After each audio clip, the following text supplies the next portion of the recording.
It's time for Tycoons of Small Biz, spotlighting the true backbone of the American economy, the true tycoons of business in America, the owners, founders, and CEOs of small businesses. The show's hosts, Austin Peterson and Landon Mance, are registered representatives of Lincoln Financial Advisors Corporation, a broker-dealer member SIPC, and registered investment advisor. The views expressed by your hosts, Austin and Landon, are not necessarily the views of Lincoln Financial Advisors. Let's lean in as Austin and Landon connect with this week's Tycoons.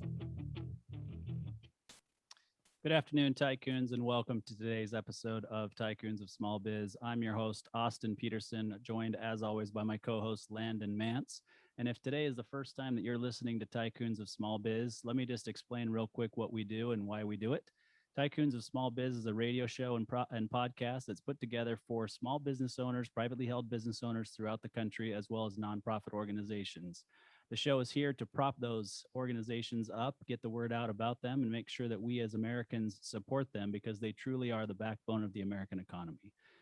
With that said, today our guest is Anthony Doc Ameen. Anthony, he goes by Doc, so we're going to call him Doc. He's the founder and CEO of Wings for Warriors Foundation and co-founder and CEO of Taylor and Lawrence. Doc, welcome to the show. Hey, thanks guys for having me so much. Appreciate it. Yeah, we're excited to have you in here. And, Landon and I, neither of us have been in the military, but we have ties to the military. So we have great respect for veterans, and we're excited to talk to you a little bit about that. But before we jump into, what it is that you do professionally in the different organizations, we'd like to have you step back and tell us a little bit about you personally. Tell us your story. Tell us where you grew up. Tell us, a little bit about your family, what matters most to you.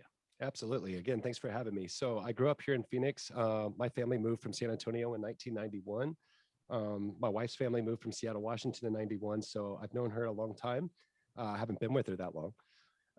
But yeah, we were raised in Ahwatukee here in Phoenix, a little suburb community, and a lot of cookie cutter homes and just very family oriented. And when my wife and I connected years later and started dating and having a family of our own, we wanted to be in Ahwatukee. And so I was a wild card in high school, definitely the class clown.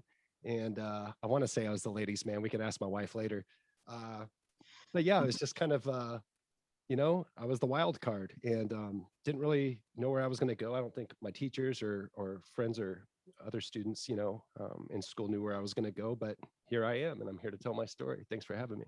Yeah, no, that's awesome. And I definitely connect with the class clown portion of things. So I was a decent student, but I enjoy having fun, and I'm sure you'll see some of that come out here in the next little bit throughout this interview. But so I mentioned the military background, and we know that you're a veteran, and the name Doc or the nickname Doc comes from you being a medic in the Navy. So tell us, what prompted you to join the Navy? Great question. So I think we all know where we were the morning of September 11th, 2001. I was actually in between jobs, and community college wasn't going well for me. And I was back at home living with mom and dad, and my mom woke me up just before the second plane hit that second tower. It was later that evening, connecting with friends over the phone and just kind of checking on some of my friends and relatives as well as that lived in New York City. And something inside of me I felt compelled to join the service. And it was actually 1 year later that I was a part of a delayed entry program with the United States Navy after I met at a recruiting office. And 1 year to the date later, I swore into oath September 11th, 2002. And from then on, Doc was born. Yeah, no, I think that's awesome, especially the fact that you were sworn in 1 year later on September 11th. I think if we went back and looked at the statistics, it wouldn't surprise any of us to see that there was probably an increase in, signing up to be in the military. What's the word I'm looking for? Enlisting. Enrollment. Yeah, enlisting in 2001 after September 11th. And, it's one of those moments for all of us, right? So I wasn't in a place to enlist at that time, but it's one of those moments because I was married and had a kid at that point. But it's one of those moments that in life where you just remember exactly where you were when you first heard about it, right? And I was driving to work at the time, listening to just a morning show, and they started reporting about it and kind of talking about it. It's one of these, comedy, have fun morning shows that's trying to wake me up. We lived in Southern California at the time, and it was, 6 a.m. And they were trying to reconcile what had gone on and trying to figure it out. And then the whole rest of the day, I called my wife, woke her up. Our son was 18 months old at the time. And just the rest of the day, I have very vivid memories of watching the coverage and just, understanding what was going on. And the first time in my lifetime where I've been alive, where we've been attacked on our soil. And it's one of those things that it means so much to every American.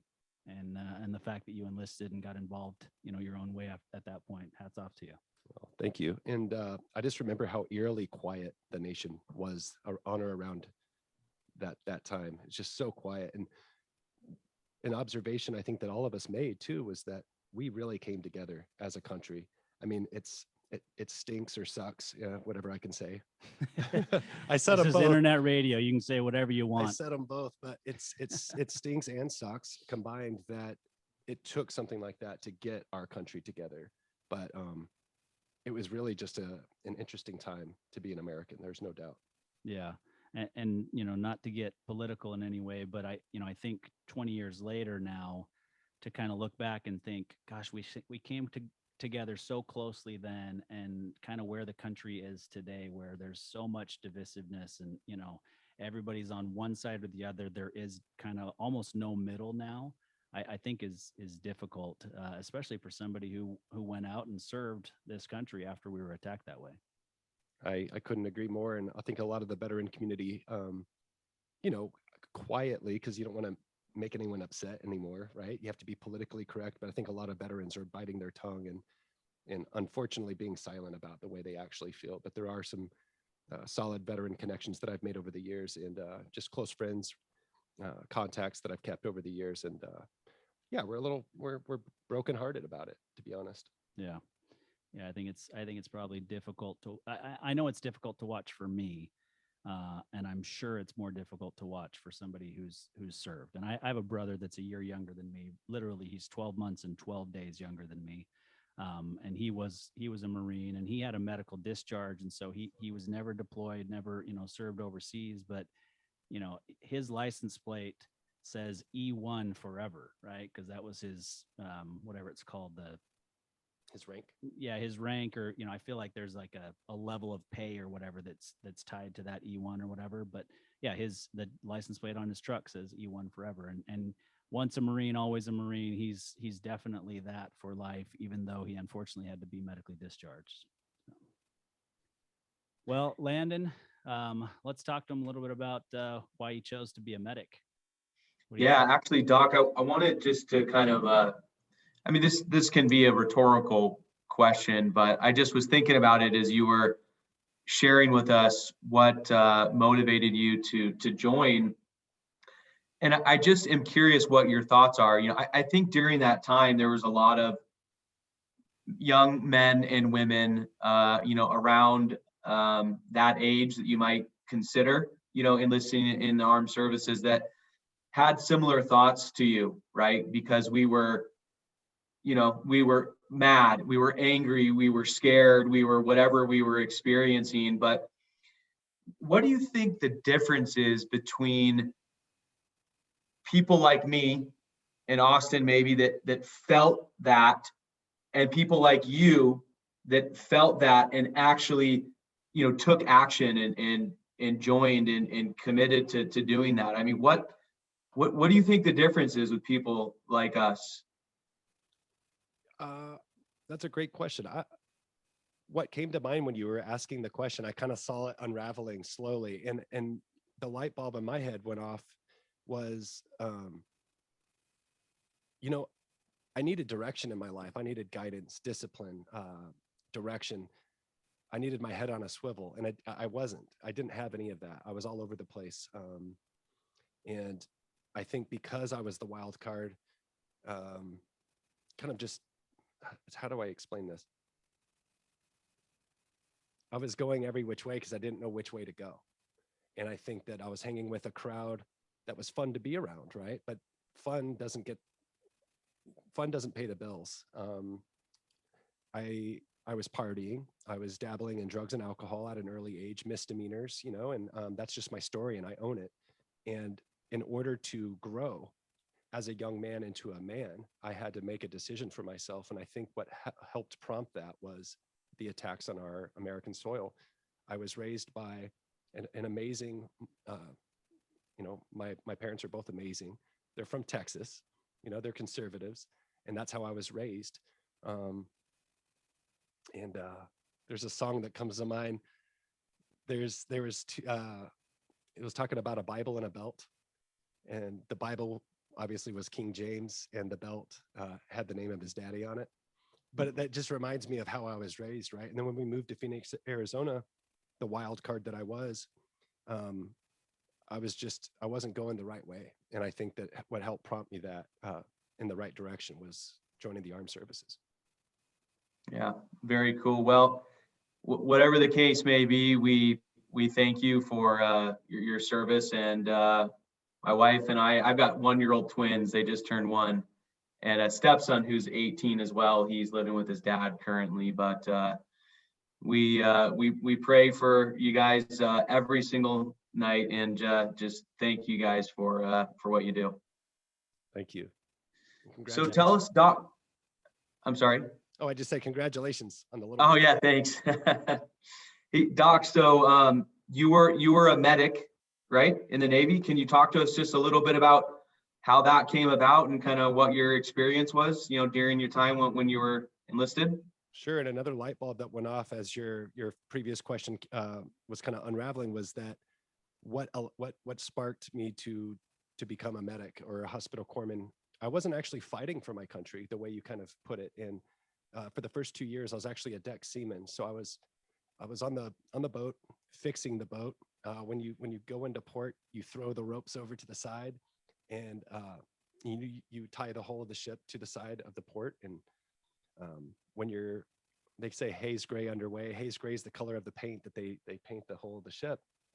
And so when we're let's say harbored, and we needed to do some repairs on the ship, I was the guy in the little boat painting the ship. And I was also blessed to say that when I was a deck seaman, one of the cooler parts of the story actually was when I was on the USS Dubuque LPD-8 in San Diego, when we took a group of Marines from Camp Pendleton over to Iraq for them to do their thing as an artillery Marine unit on Iraqi soil. We were doing figure eights in the North Arabian Sea and Persian Gulf. And if you guys remember Private Jessica Lynch, we were actually the helipad, so to speak, for the decoy helicopter in that mission. So it's pretty cool to say that my ship allowed the saving and the rescuing of Private Jessica Lynch. And we also had a couple hundred prisoners of war, and that were on our well deck. And I was standing watch over those guys and steered the ship in wartime, which is pretty cool, at night. But again, I wasn't fighting for my country. And the reason why I joined because of September 11th was to fight for my country. And so there was an opportunity to retake your ASVAB placement test. And I did that. I scored so well so that they wanted to offer me either military policeman or hospital corpsman. Initially, I thought, I want to be an MP. I think that just sounded cool. They did a background check. Nope, sorry, dude, you're going to be a hospital corpsman. And that's honest to God, the story right there. That's hilarious. Well, I mean, I mentioned, the fact that I had an 18-month-old son, which is why I think at that point I wouldn't have considered enlisting. All we have to do is look at Landon to know that his face is why he wouldn't consider enlisting. Like, he doesn't want to put that face through anything that puts it, at risk. So we know the answer for Landon. Oh man, number one received. You knew it was coming. I did, yeah. So Doc, I'm curious. I mean, I think it'd be cool for you to just kind of tell us a little bit more about the role that you kind of moved into, and maybe just some quick experiences, and then we'll kind of we'll talk to you a little bit about what that led to, kind of as far as your achievements and in your time in the Navy. Sure. So when I became a corpsman, it was an amazing opportunity. I got to work out of hospitals, clinics, predominantly the emergency room in Navy Medical Center, Portsmouth, Virginia. I learned from some of the Navy's finest Navy medicine physicians, nurses, nurse practitioners, and LPNs and corpsmen. And I love that job. I was working the graveyards for about 2.5 years out of the emergency room. So I was working the night shift, and you never knew what you were going to get. My very first patient was a seeking patient. So seeking meaning she had some opioid addictions. And so she would go and say she wasn't feeling good so she can get the pain meds that she was seeking, right? And that's why they call them seekers. And so my very first patient was in room 1. I'll never forget it. And she had HIV. She had AIDS or HIV, and I had to draw blood work on her. Now, as a corpsman, I'm a professional. I'm going to wear gloves, no worries. But those thoughts still go through your head. My very first patient outside of training that I drew blood from was a patient that had HIV and AIDS. And so that was a wake-up call, no doubt. And but just all the experiences in the emergency room. I mean, unfortunately, there was babies that passed away, grown men crying because of their abdominal pain from an appendix rupture. I mean, just name something. There was gunshot wounds, there was stab wounds, there was people that had really bad pneumonia. In fact, well, I can't say the patients because it's breaking the patient privacy stuff, but one of the there's a Navy diver, without saying his name, there's a Navy diver that's very famous, and he was my patient several times in the ER, and he remembered us all by name, and it was just an amazing experience. And the love that was felt through not only the physicians, down to the nurses, down to the corpsmen, we just experienced just gratitude for one another, and it was all about teamwork. So that was some of that, and just the training thereafter. I remember I did a year in women's health, so that was actually kind of interesting because fast forward, I hated it then, but fast forwarding into fatherhood, it allowed me to appreciate babies, and it allowed me to hold a baby in a way that I probably wouldn't have been able to if it wasn't for the training received. So. Right. So Doc, you've got a very unique perspective when it comes to healthcare and being, in the Navy, because obviously you just shared with us one side of that perspective, but you have a perspective as a patient, right, as well as a wounded combat, medic. So talk to us a little bit about that, would you? Absolutely. So, fast forwarding through a lot of training, a lot of, patient provider visits as a corpsman. Back in that 1 year rotation in women's health, they actually were looking for Navy corpsmen between the ages of 25 and 35 that wanted to volunteer and go to Iraq or Afghanistan. And I was quick to volunteer and be on that list because, let's backpedal a bit, I wanted to fight for my country.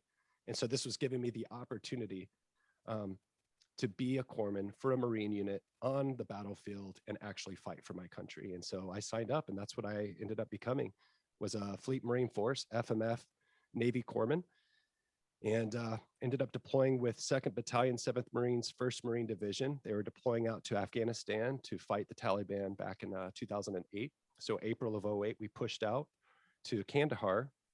We spent a good month reading the Bible, cleaning our guns, and preparing for the attacks that were going to be literally within the next couple of weeks. We pushed out to Nowzad, Helmand Province, Afghanistan. Now, if you remember back in like 2008, 2009, Helmand Province was definitely being reinforced by the Taliban insurgents at that time. And so it was all over CNN, all over Fox News.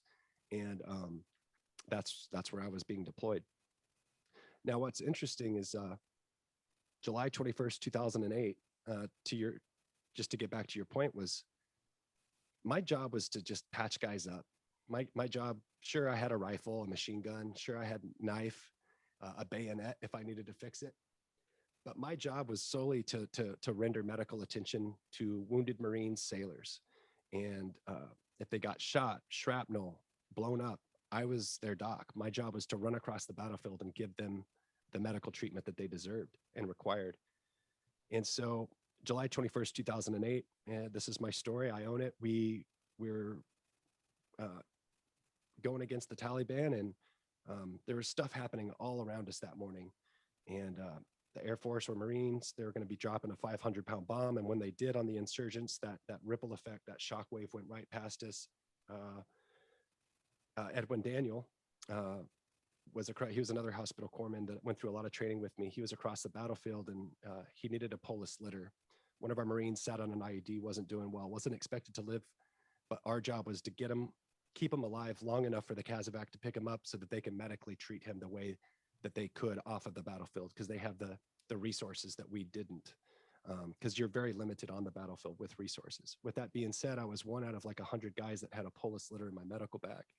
And so they called me over the radio. We took a few guys with us, including a minesweeper in front of me, and we just started booking it. After that shockwave cleared, we were told to go, go, go. We started running across the battlefield. For me, medically speaking, we weren't going fast enough. So I ended up going around the minesweeper, started booking it, and boom. And so I stepped on an IED with my left foot.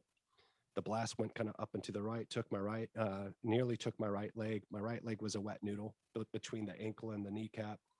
My left foot was mangled. The boot was hanging a little bit crooked and further than it needed to. So I knew I lost my left foot. And I just remembered the minesweeper was a combat Marine Corps engineer, and he was dragging me by my flak jacket behind, where the crater was just created by the bomb. And in that very moment, I thought, he's going to drag me over another bomb. Cannot describe what that feels like. And I tell people too, I was closer to God on the battlefield than I've probably ever been in my entire life, because you have to be. And I mean, I don't know where to go from there. I can keep going. I'm sorry. I kind of get caught up in it. So if you have any other questions, I'm happy to answer. But yeah, to fast forward through the combat craziness and the chaos, I ended up waking up in Bastion Air Station, finding out that, waking up and seeing my leg, my stump wrapped in gauze, my right leg's hanging on chains, and they're trying to give me, get my pain under control with pain medication and whatnot. And I remember one of our battalion commanders came up and with tears in his eyes telling me that Ivan Wilson passed away next to me on the Casevac. Because the first thing I asked when I woke up wasn't, hey, what happened to my leg? Or, hey, where am I? The first thing on my mind was the Marine I was running to save. And I said, hey, how's Ivan doing? And they said he didn't make it. So when I came home, it took about a week in Germany, and then they flew me stateside. The week in Germany was to mainly get my pain under control. After that, I had about 34 surgeries, the majority of which, I think 20 plus on my right leg to save it from amputation. And my left stump had a lot of revisions. And I had just so many infections over the years that I ended up having surgery fatigue from having so many surgeries. But when all that was done, the federal government denied me my federal healthcare and financial benefits. And so, as you can imagine, being the hothead with PTSD, survivor's guilt, my guys are still out there getting shot at, mortared, and attacked every day by the Taliban. Here I am, stateside, air conditioned, even though sure I have my new battles ahead of me. But I was wrongfully denied my benefits from the federal government that I just lost a limb for. That deployment, we lost 19 Marines, 1 sailor, and 1 interpreter. And then years later, we lost an additional 30 men, mainly Marines, to PTSD-related suicide. So I was pretty pissed off and hot-headed about not being given what I was fighting for the whole time. Yeah, and I think rightfully so. That's a tough pill to swallow for sure. And what you went through is something that I can only imagine, right? I mean, I've never been on a battlefield. The closest that I can even come is seeing movies like Saving Private Ryan and different things like that kind of help you feel it a little bit or try to experience it. But I know it's nothing like what you actually went through. But I think what we did just fine, though, is what led you to where you are today, right? I mean, I think that you've just kind of alluded to where Wings for Warriors came from, now Wings for Warriors Foundation, and probably why you have Taylor and Lawrence as well. So let's talk about both of those. Start with Wings for Warriors Foundation, how you got your start and where you are today, and then we'll jump over to Taylor and Lawrence. I appreciate that. So seeing healthcare on both sides of the spectrum, like he said, so 34 surgeries, being wrongfully denied. And then once I was given the benefits, getting that back pay from the federal government that I was wrongfully denied from, I thought, wow, I can help other guys secure their benefits. And so in physical therapy, I'm doing like the arm bike or getting stretched by a physical therapist, and the guy to my left or the gal to my right would say, hey, that's the benefits guy.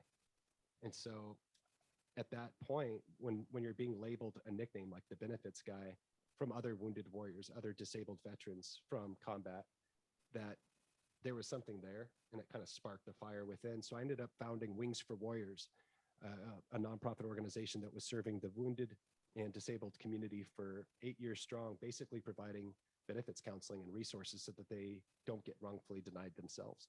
And so to date, Wings for Warriors helped a little over 5,000 veterans across the country, along with their caregivers and military families, with travel assistance as well. My mom and dad had to fly and be by my bedside for all those surgeries, and they had to pay out of their own pocket for those flights. And so Wings for Warriors help fund travel for family members to visit their healing heroes, and helping those healing heroes receive their benefits. And should I go into Taylor and Lawrence? Sure. Yeah. So Edwin Daniel, Doc Daniel, that corpsman that was across the battlefield on July 21st, 2008, that was working on Ivan Wilson, the Marine that didn't make it home alive. He ended up serving on the board of directors with Wings for Warriors about halfway into that 8-year mark. And he and I helped receive some, we ended up receiving a couple of sponsors, and those sponsors were actually government contractors, subcontractors for the US government. And Edwin's a really smart guy, and he's like, hey, we could probably do this on our own. And so Edwin and I co-founded Taylor and Lawrence, which is a healthcare executive consulting business where it's really just Edwin, myself, and a handful of interns right now. And it's a healthcare startup. It's a lot of fun, and we're basically finding the nooks and crannies within the healthcare systems, mainly that of the VA and military healthcare side of the house, and finding out how we can increase their quality by saving costs and finding contracts that allow that to happen. It's been an amazing ride, and on or around the 8-year itch with Wings for Warriors, I wanted to do something more and bigger than just benefits and travel. And so I ended up taking a break for about a year, got my degree in healthcare management, started growing Taylor and Lawrence. And it was on or around that time I decided to turn Wings for Warriors into an actual foundation where we're no longer offering direct services, but we're going to help other organizations that do have kick butt programs and services. And so that's what we're doing right now, and it's awesome. Awesome. So the main focus now is fundraising for these other organizations and probably connecting people with the right organization to get done what they need done. Absolutely. So we're finding funding and fueling 4 organizations within a 2-year period. So right now we've got Reboot Recovery, America's Mighty Warriors, Heroes and Horses, and we've also got Waypoint Vets. And each of these 4 organizations have different types of services and programs. Faith-based trauma, equine therapy, groundwork therapy. We've got, there's a lot of spiritual aspects and components to what we're doing. Hyperbaric oxygen treatment for PTSD, mental health. And they're not just helping veterans, but first responders as well. And that was something during the break, I realized that these first responders are wearing uniforms as well. They're serving and sacrificing just as much as we are, if not sometimes more. And they're here keeping our family safe at home while we're overseas doing what we need to do to keep all of you guys safe, right? So I just thought, you know what? I'm a patriot. People wearing uniforms are patriots. And we as at Wings for Warriors want to help all uniformed patriots now. And so in our 10th year, we just want to help as many people as we can. And then 2 years from now, we'll pick a whole nother gamut of organizations and services, and we're just going to keep it going. Yeah, that's awesome. So I think this is an opportunity for us to kind of reach out to our audience and let them know that we want to try to help in any way that we can. After the show, we'll put some social media posts out and we send out a newsletter and do different things. But this is our plea to the listeners. What we would like to do is get 100 people to donate $100 to the organization, which gets us to a $10,000 gift or donation to Wings for Warriors Foundation. So after the show, watch for social media posts. We'll get some word out there, and we'll count on you to give us a link and so forth on where they should be going to make those donations possible. But I think it's the least that any of us can do to get the word out and to raise some money for such a great organization. Thank you so much. Appreciate everybody. And Landon's good for 26 cents, probably at least. I will pledge a minimum of $100. I'll tell you that right now, but I think I can I think I can, there's some wiggle room there. So we'll try to up that as much as we can, but I will commit to $100. Yep. I'm with you 100%. Landon and I have already talked about it ahead of time, and we've talked about, you know, the love that we have for veterans, and we try to serve nonprofits any way that we can with our show and highlight them as well and raise money for them. But this is our first go at really putting everything together and saying, let's get our audience together, our past guests, anybody that we know from our client base and so forth, to just get some money into an organization that's important like this. Thank you, everybody. I mean, this is how organizations like Wings for Warriors Foundations grow and sustain and help people. A lot of people ask, like, how can we help? Sure, financial contributions, right? But there's people that have skill sets that I don't, that our board of directors don't, that our volunteers don't. There's people out there that have, maybe they're retired and they have time to donate. Maybe they have a skill set that they can donate, or maybe they just are super duper connected and they want to just get some of their contacts to come and pour into the organization. So again, thank you so much for having me and for kind of plugging what we do. It's amazing. Yeah. Well, and you and I should connect offline as well with when you said time to donate, my wife and I work with an organization called Just Serve, where we connect nonprofit organizations that need things done or items donated with the community and others that can come and actually fulfill those. So there may be some opportunities to list some things on Just Serve, and people can donate and volunteer there as well. So that's awesome. Thank you. Yeah, I want to mention something, Doc. So just as a lead up to our conversation today, I went on to the website and I got to the landing page. By the way, very nice website. I love it. Very well put together, easy to navigate. Just, yeah, great website. But I landed at the video. I think you guys called it the PSA or something, video. And I clicked on it. And, in our day and age, I'll speak for myself, but one of the first things I do is I look at the length of the video, right?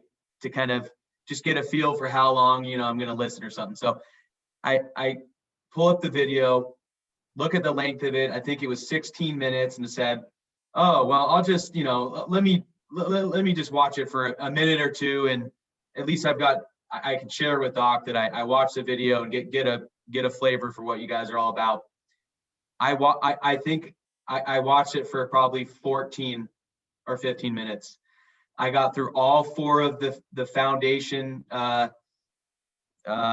members, or the groups that you guys are supporting. And I would just encourage anybody that is listening, go on to their website, find that video. It's 15 or 16 minutes long, and it'll give you the motivation that you need to know that you are supporting a really phenomenal organization. So I just wanted to throw that plug out for you, because that was a very, very well done video. It really just encapsulates you and your story and your mission and the work that the foundation is doing. So hopefully everyone can go check out that video. I promise it's well worth your time. I could not have asked for a better compliment. That is honestly an internal, was it too long? Was it too long? Is it good enough? Like, we knew it was great, right? We wanted to push it out. We thought it was too long, but everyone had so much to share. And this is all so new and so impactful. Thank you for that. That was awesome. You answered a lot of internal questions. So that was awesome. Yeah, cool. Very cool, man. Yeah, it's great video. And I love how you guys described in that video the pivot that you made, right? From, you were wearing, 20 different hats and doing all this stuff and trying to coordinate care with all your, wounded, men and women. And then you just came to a turning point where you just had, you envisioned doing something greater. And it sounds like that's when you pivoted to, turning it into a foundation, selecting the 4 recipients of the foundation, and then moving into this new model that you guys have adapted. Is that kind of a fair statement? That's extremely fair. Yes, that's exactly spot on. Cool. Very cool. Well, Doc, we've got a little bit of time left here.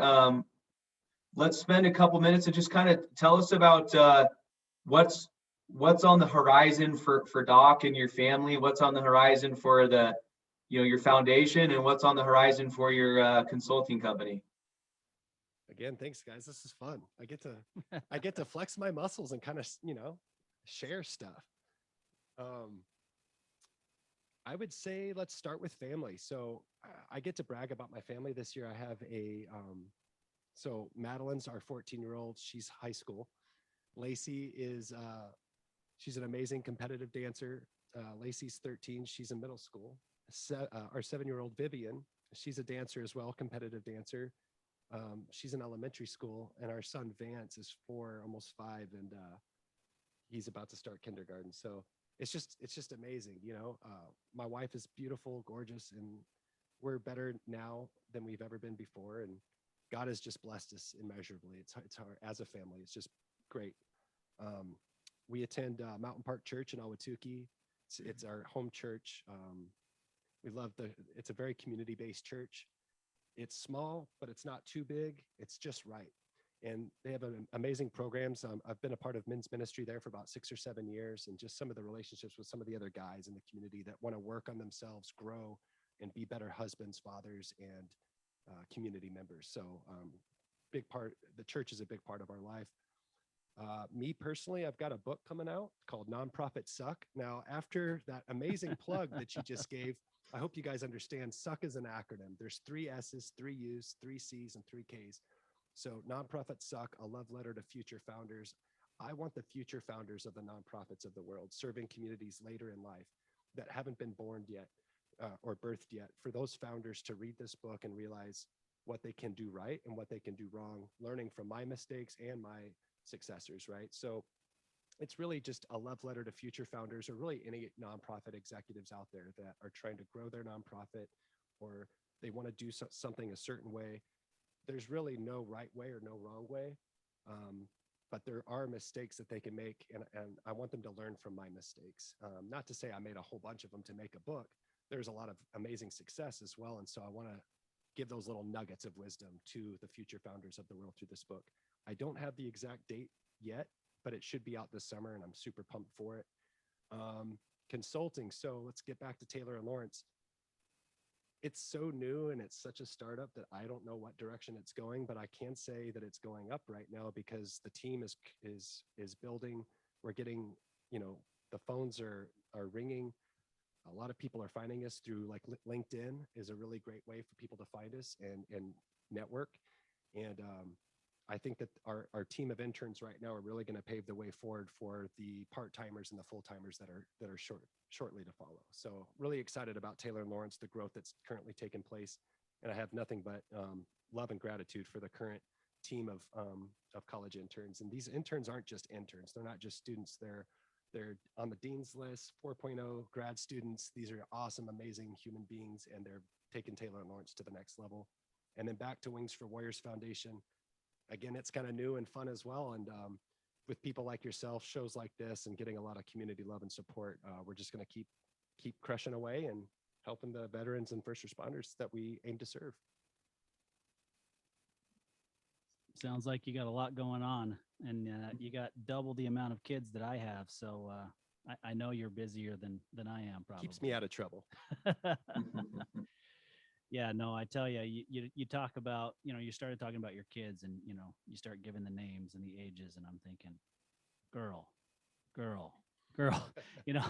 and it's, you did finally throw the boy in at the end, which, it's not about boys or girls. It's just that I'm in the middle of a 17-year-old girl finishing her senior year of high school and getting ready for college, and all of the stress that comes with that. And I think it was so easy with my son, who's a sophomore, finishing his sophomore year at Arizona State. It was just so much easier with him for me, right?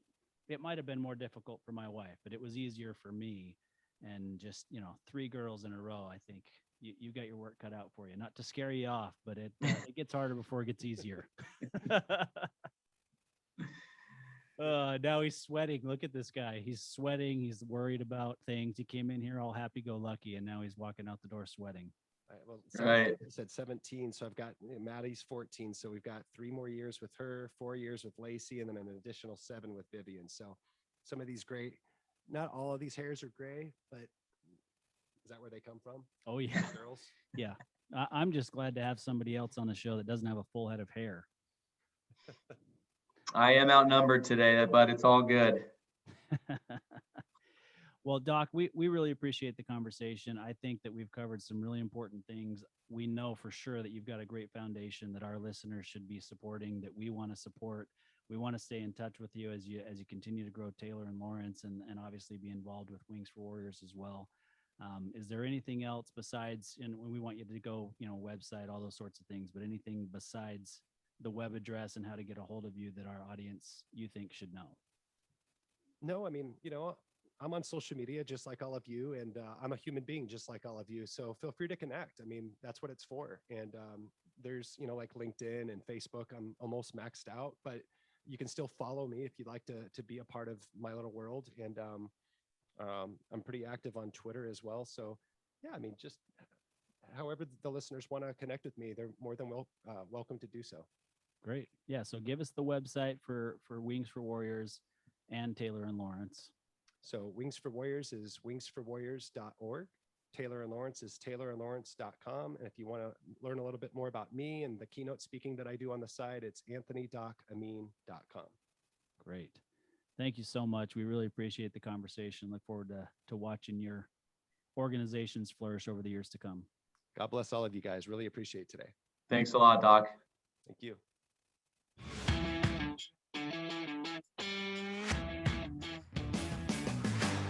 You've been listening to Tycoons of Small Biz, proudly hosted by Austin Peterson and Landon Mance. Austin and Landon are comprehensive financial planning professionals specializing in financial, estate, and succession planning for small business owners. Austin and Landon have offices in Scottsdale, Arizona, and Las Vegas, Nevada, and represent clients in 14 states throughout the country. Join Austin, Landon, and the featured Tycoons live every Tuesday at 1 p.m. right here on Business Radio X and your favorite podcast platform.